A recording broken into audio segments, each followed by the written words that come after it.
Hi all, my name is Devang and in this video we will discuss this question which is known as maps and pairs. Actually this question is from Lead Code and we will try to implement the hash map concept over here. We were continuing the queue topic, but before that let us discuss the hash map once because this will also help in the queue data structure part. Okay. So this question is basically asking us to implement a class. If you do not know what is a class, make sure to watch the class videos once so that you have an idea about classes and all that. Okay. So we are given a class which is known as mapsum. Okay. So we have to implement that class. We have to implement means complete that class. There is a function. There is a This is known as basically the the mapsum initializes the mapsum object. Okay. So we have a constructor here. Which initializes the object, and we are having a class void insert which inserts the key value pair into the map. If the key already existed, the original value pair will be overridden to the new one. Okay, so we have to update the keys as well. The keys as well Okay, and we have a function which is named as int sum in the class, and we have to return the sum of all the pairs values key starts with the prefix. So let us understand what the question states. There will be a class which would be named as map sum. Okay, and in that class we would be having a function which would be named as map sum, which will basically initialize our data structure over here. Then we would be having a void insert method, and these will be public ones. We would be having void insert which would take these arguments and do some task, and we would be having int sum function which would which would take argument the prefix ones and do some task. Okay, so the approach of this question can involve the use of the trie data structure, and it can also be done with the help of let me just close this. It can also done with the help of a hash map. Okay, so we will try to implement the hash map approach first because we haven't studied the trie yet. So let us think of what approach can we see. I would recommend you to pause this video over here and go to 677 question and try to submit your solution once. If you have any, like if you will able to submit the question and then see the approach, it would be more useful to you. So I just recommend you to pause the video over here and try to think over once. Okay. Okay, so I'm hoping that you have paused the video. So before that, let us talk about Newton School. So Newton School is a platform from where you can learn anything for free, and you have to pay zero fee until you are placed. If you have to learn anything from scratch, such as web development course and all that, Newton School is the best place from where you can do that.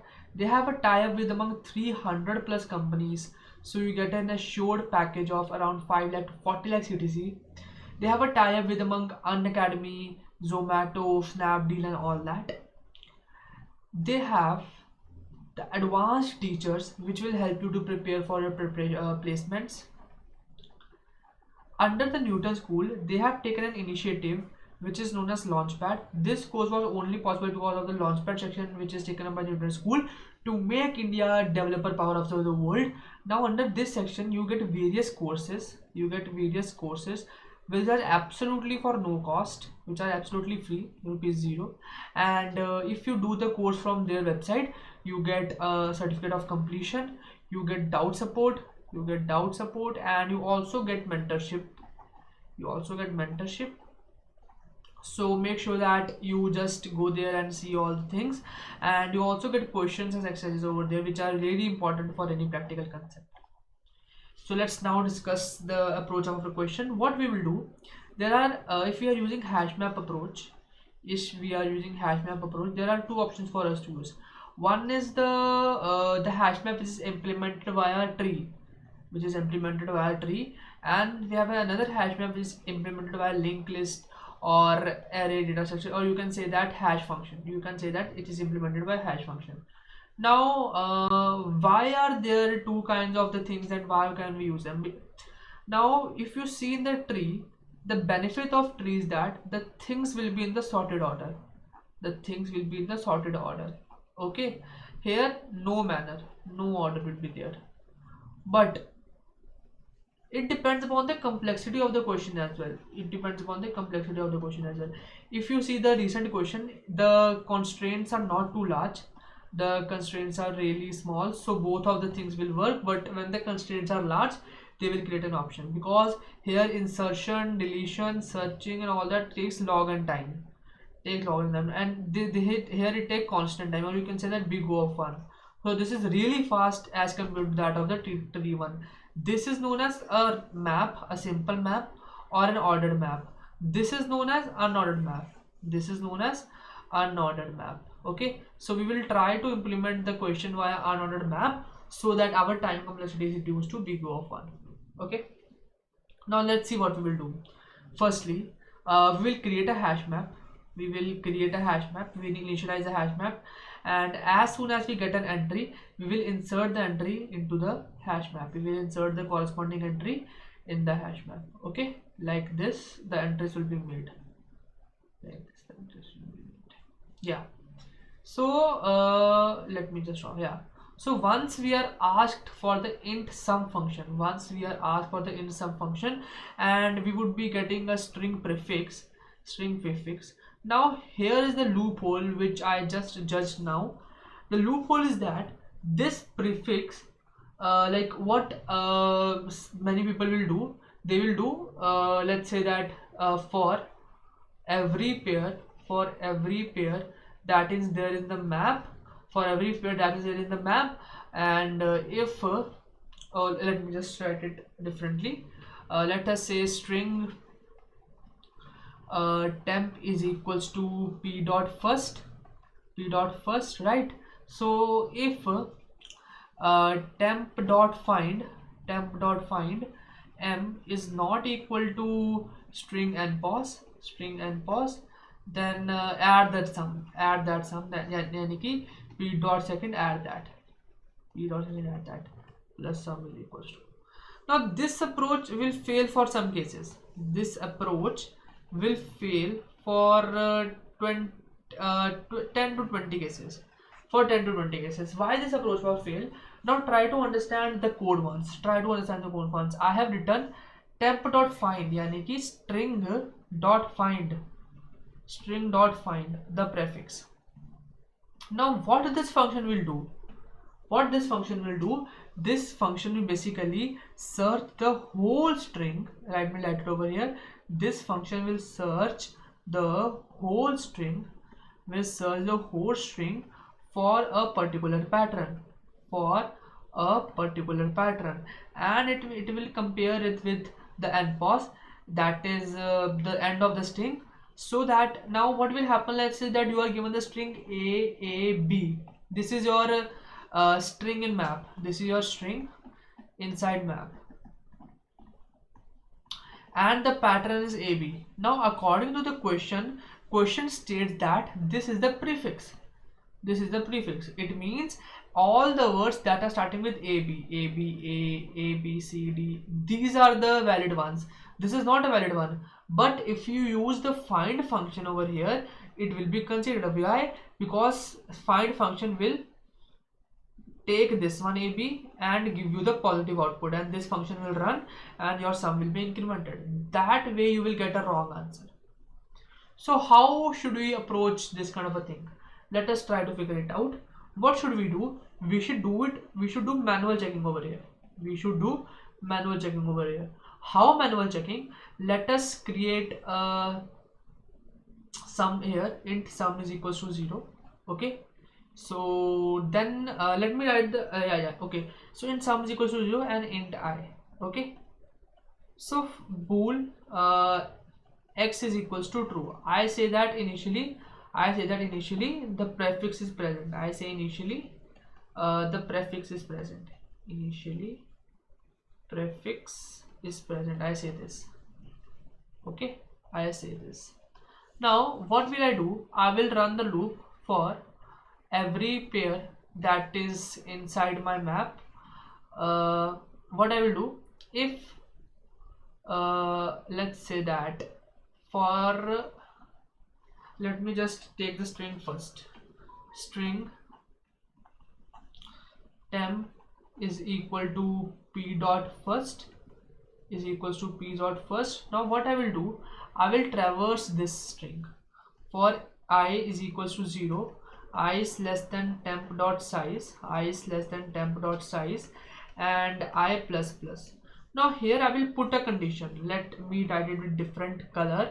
If I is less than equal to s dot size minus 1, then only do the things. Then only do the things, else come out, because here s is the prefix. Here s is my prefix. Here s is my prefix. Okay. So if I is less than equal to s dot size minus 1, then check. If s of I is not equal to my temp of I, that is the prefix condition is not met. The prefix condition is not met. If it's so, break the loop, x is equals to false, and break the loop, okay. And if my I becomes greater than this, then also break the loop, and come out. And when the code proceeds and come out, check if x, that means if x is equal to true and my I is equals to s dot size, that means I have traversed the whole prefix. Whole prefix, then sum plus is equals to prefix. Okay. Then only output the code, elsewise just output the 0. So let me show you the code once. So this is our code. What we did, let me just use the pen over here. What we did, we firstly initialize our vector, initialize our map, initialize our unordered map. Okay, we usually unordered map. Then we just use this one to insert the things in map, in the map. So this is the main crux of the question. Actually this is the main crux of the question. Now you can see here, we have firstly initialized the sum, then we have taken the I. Okay, now here I have taken a bool flag. To check whether the prefix is justified or not,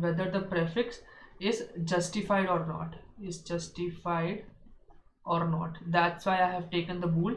Then I am using here for each loop. I am using the for each loop. If you do not know about for each loop, let me tell you in the crux that for each loop makes copies of each item. Try to understand like this. Okay. Then I have taken the string temp. Then I have ran the loop over here, which would be becoming the my checking point. It would be becoming my checking point. And I have checked that if I is less than equal to prefix or size minus 1, and check if temp of I is not equal to prefix of I, it means that my prefix condition is not hold. It means that this is not holded. Then make x is equal to false and break the loop. And if like this, if and this else, see this, if I becomes larger than the prefix size, then also break, because I have to check prefix for every string. Obviously prefix size would be less than equals to the string size, else break. Then I am checking if x, like if x is equal to true and I is equal to prefix dot size, then sum plus is equals to p dot second. It means add the value which is asked in the question, and return the sum. So I hope that you have understood this code. Let us talk about the complexity of this particular code. The complexity, it would be n into m. it would be big O of n into m. Why big O of n into m? Because this loop will run at worst. We are talking about at worst. This would be run for every entry which is there in the string, and this loop will run for the size of the string n into m. That's why. So this is the complexity of this question. If you want to reduce that, we could use the trie concept, but it would be a complex one for this question, and also the constraints are small. The constraints are small, so this would work over here. Always try to remember that whenever you have pattern matching, you can either use map or you can use trie. So check the constraints and apply the concept. So I hope you understood this part of the video. So in the next part we will continue the journey, and I will meet you over there. Thank you.